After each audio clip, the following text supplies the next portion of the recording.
জন্মদাতা পিতৃ-মাতৃ চকুত ধৰি মাৰি দুদিনৰ চিনাকি ল'ৰা এজনৰ লগত পলাই গুচি যায়।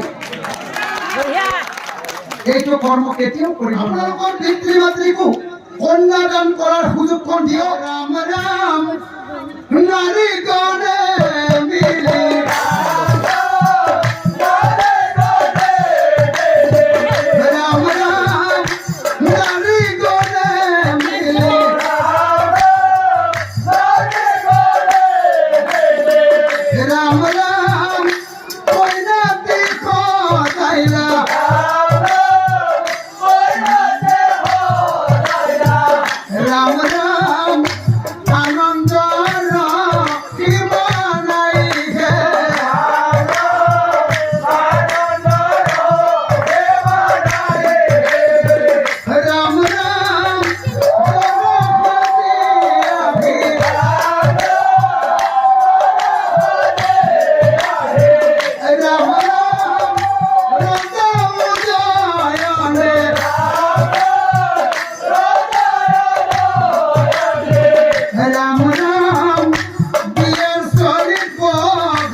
সেই বিয়াখনত মতা শিয়ালটোৱে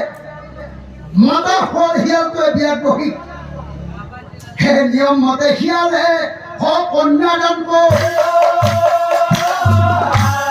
অনন্তৰে বিয়াখন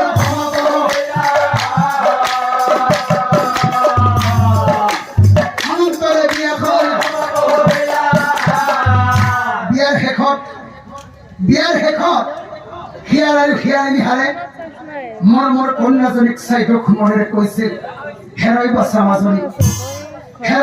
মাজনী, আমি তোৰ প্ৰকৃত পিতৃ-মাতৃ নহলেও, আমি জাতিক পশু হলেও আমি কিন্তু তোৰ পিতৃ-মাতৃ।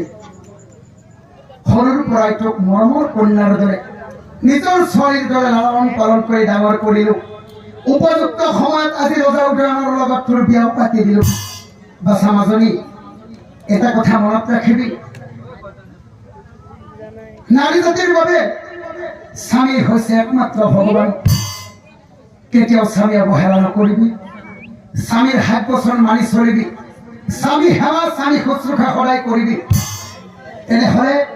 তেনেকুৱা কৰিলে কোনোদিনে বিপদ নহয় তোৰ, নিশ্চয় জানিবি। আৰু বাছা, আমিতো পশুহে, আমিতো তহঁতৰ লগত ৰাজকাৰীমত থাকিব নোৱাৰো। গতিকে আজিৰ পৰা আমি এৰাই হলো। এতিয়া আমি আমাৰ নিজৰ বাসস্থানলৈ যাম বাছা। আৰু এনেকৈ সেই শিয়ালিনী হালে শিয়ালিনী দুয়ো বিদায় মাগিলা।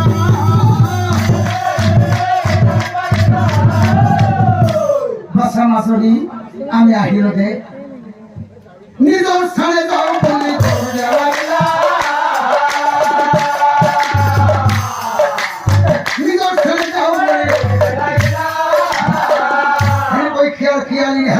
দৌৰি নিজৰ স্থানলৈ গৈ আছে। আৰু আধা বাটতে কি হল, সেই ভক্তিয়ে সেই দুয়োজনক আগুৰি ধৰ চলিব নোৱাৰি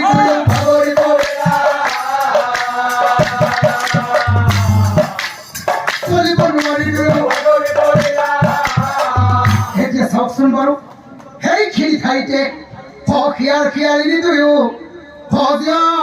নদে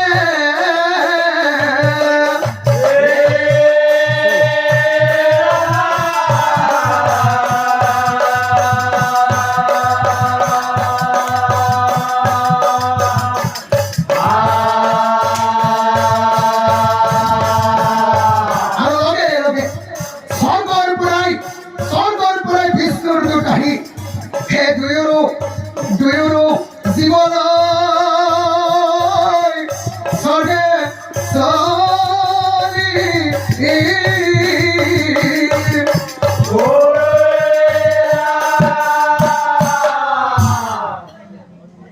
এই সকলোখিনি কথা নাৰদ মুনিয়ে সগৰ ৰজা আৰু ৰাণী সুমতিৰ আগত কৈ আছিল। হেৰা ৰজা, সেই খিয়ালী নিহালৰ মৃত্যুৰ পিছত দুয়ো জীৱ দুটা স্বৰ্গলৈ গুচি গ'ল। কিন্তু পিছৰ জন্ম সেই খিয়ালী নিহালে মানুহ হৈ জন্ম ধৰি এহাল ৰজা আৰু ৰাণী হ'ল। আৰু শুনা খবৰ ৰজা ৰাণী সুমতি, শুনি আছা নহয়? সেই ৰজা ৰাণী হাল কোন জানা? সেই ৰজা ৰাণী হালেই হলা তোমালোক দুয়োজন। সেই ৰজা খবৰ ৰাণী সুমতি, পূৰ্ব জন্মত তোমালোক দুয়োজনে হাল খিয়াল আৰু খিয়ালী আছিলা। এজনী মাত্ৰ কন্যা সন্তান বিয়া দিয়াৰ ফলত, মানে এজনী কন্যাদান কৰাৰ ফলত তোমালোকৰ ইমান পূৰ্ণ হ'ল, সেইটো জন্মত তোমালোক দুয়ো ৰজা ৰাণী হলা। হেৰা ৰজা, এই পৃথিৱীৰ ভিতৰত যিমানবোৰ দান আছে, সকলোবোৰ দানতকৈ শ্ৰেষ্ঠ দান হৈছে কন্যাদান। হে শ্ৰদ্ধা নামধৰ্মী ৰাইজ, আমাৰ সমাজৰ বহুতৰে মনত এতিয়াও এটা ভুল ধাৰণা আছে। আমাৰ সমাজত প্ৰত্যেক ঘৰ মানুহৰে ঘৰত প্ৰথম সন্তানটো ল'ৰা হোৱাটো বিচাৰে। সকলোৱে মনতে ভাবি থাকে, যদি আমাৰ এইবাৰ ল'ৰা সন্তান হয় প্ৰথমতে, তেনেহ'লে দুটা ডাঙৰ নাগৰ নামৰ পাৰ্টিত মাতি লাৰু দিয়া নাম ধৰিম। আৰু যদি কেনেবাকৈ সেই ঘৰখনত ছোৱালী সন্তান এটি জন্ম হয়, তেতিয়াহ'লে সেই ঘৰখনৰ প্ৰত্যেকজন মানুহে অকণমান নৈবাদ্য ভগৱানক আগবঢ়াই দিয়ে আৰু মানসিকতা প্ৰকাশ নকৰে। পুত্ৰ কন্যা বুলি অৱহেলা কৰিব নালাগে। এজনী কন্যা সন্তান পিতৃ আৰু মাতৃয়ে নিয়ম মতে বিয়া দিব পাৰিলে, এজনী কন্যা সন্তান পিতৃ মাতৃয়ে শুদ্ধ অন্তৰেৰে দান কৰিব পাৰিলে, সেই পিতৃ মাতৃৰ বংশৰ 21টা পিঢ়ি উদ্ধাৰ হৈ যায়। যিটো পুণ্য 10জন ল'ৰাইও পিতৃ মাতৃক অৰ্জন কৰি দিব নোৱাৰে। আমি বহুত দেখিছো সমাজত, ল'ৰা সন্তান হ'লে মৰমতে আলফুল কৰি, বয়স নহওঁতে মোবাইল এটা দিব হাতত, মৰমতে পাৰিলে এখন গাড়ীও কিনি দিব বাইক। চাবচোন, আপোনালোকৰ সমাজতো হয়তো থাকিব পাৰে, আমি বহুত দেখা পাইছো, বহুত সমাজত পিতৃ মাতৃৰ মৰমৰ কাৰণে বহুত ল'ৰা সন্তান ধ্বংস হৈ গৈছে। বহুত ল'ৰা সন্তান অকালতে যমৰ ঘৰলৈ গৈছে। হে শ্ৰদ্ধা নামধৰ্মী ৰাইজ, আমাৰ প্ৰত্যেকজন পিতৃ মাতৃয়ে এজনী কন্যা সন্তান যেতিয়া জন্ম হয়, সেই কন্যাজনীক সৰুৰে পৰা মৰমত ডাঙৰ দীঘল কৰি মনতে আশা কৰি থাকে, আমাৰ কন্যাজনী ডাঙৰ হ'ব, উপযুক্ত ল'ৰা এটি চাই তাইৰ আমি বিয়া পাতি দিম।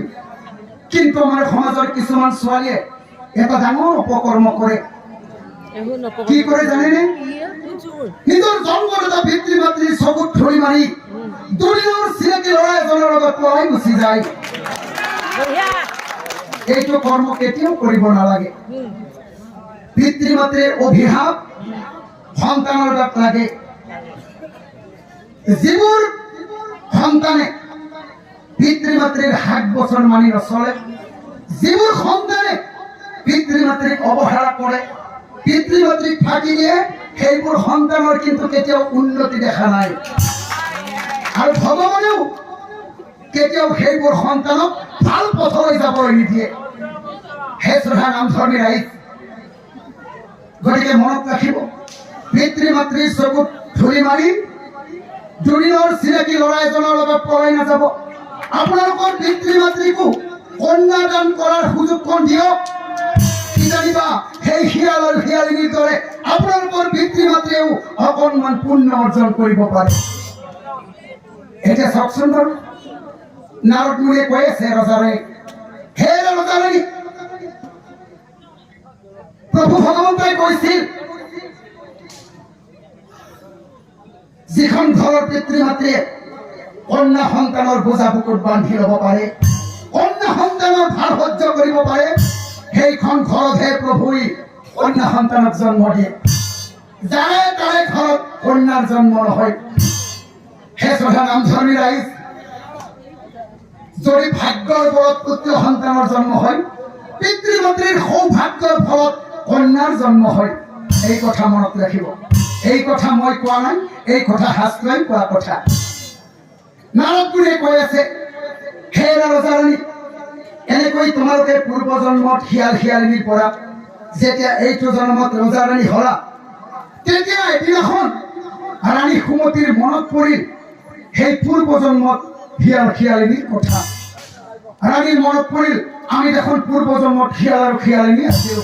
সেই পূৰ্বজন্মৰ কথা ৰাণীৰ মনত পৰে। স্বামী স্বামী ৰজাক চাহিয়া পাছে,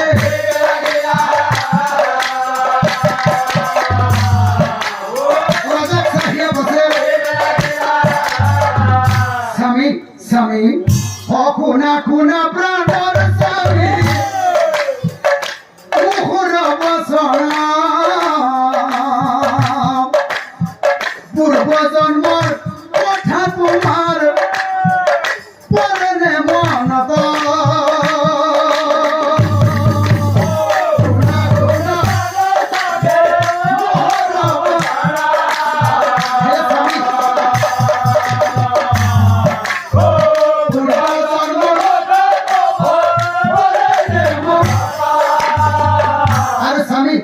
পূৰ্বজন্মত আমি কি আছিলো জানা? পূৰ্বজন্মত আছিলো শিয়াল শিয়ালী। আৰু এজনী কন্যা সন্তান দান কৰাৰ ফলত, মানে বিয়া দিয়াৰ ফলত, কন্যা দান কৰি আমি হলো ৰজা।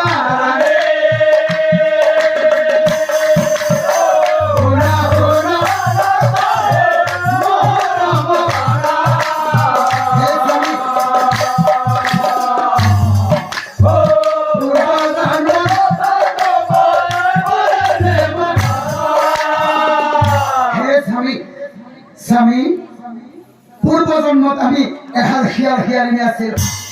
এজনী কন্যা সন্তান বনৰ মাজত পাই ডাঙৰ দীঘল কৰি তাইক বিয়া দিয়াৰ ফলত আমাৰ ইমান পুণ্য হ'ল। এই জন্মত আমি দুই ৰজাৰাণী হ'ল।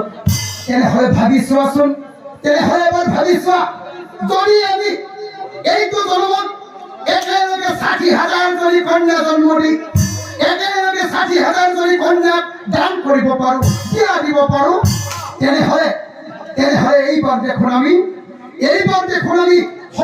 স্বৰ্গ ৰজা ইন্দ্ৰদেৱৰ সিংহাসন কাঢ়ি ল'ব পাৰিম। গতিকে যোৱা স্বামী, তুমি পলম নকৰিবা। তুমি কন্যাৰ আশা কৰি ৬০,০০০ কন্যা আশা কৰি একময় মহাদেৱক ধ্যান কৰা।